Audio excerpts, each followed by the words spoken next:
Pemimpin veteran PKR Hassan Abdul Karim mengumumkan tidak akan mempertahankan kedudukannya sebagai ahli Parlimen Pasir Gudang dalam PRU ke-16.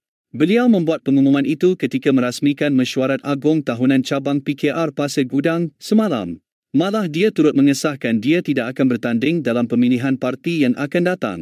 Hassan, 74 tahun berkata dia mengambil keputusan itu kerana umurnya sudah lanjut dan ingin memberi peluang kepada pemimpin lebih muda untuk meneruskan perjuangan parti. Mengulas lanjut, Hassan turut menyuarakan rasa kecewa terhadap pindahan sistem pemilihan kepimpinan PKR yang kini menggunakan sistem undi perwakilan berbanding kaedah satu anggota, satu undi sebelum ini. Menurutnya, perubahan itu menjejaskan prinsip demokrasi dalam parti. Untuk rekod, Hassan menjadi ahli Parlimen Pasir Gudang selama 2 penggal sejak 2018 dan merupakan antara pemimpin yang terlibat secara langsung dalam gerakan reformasi sejak 1998.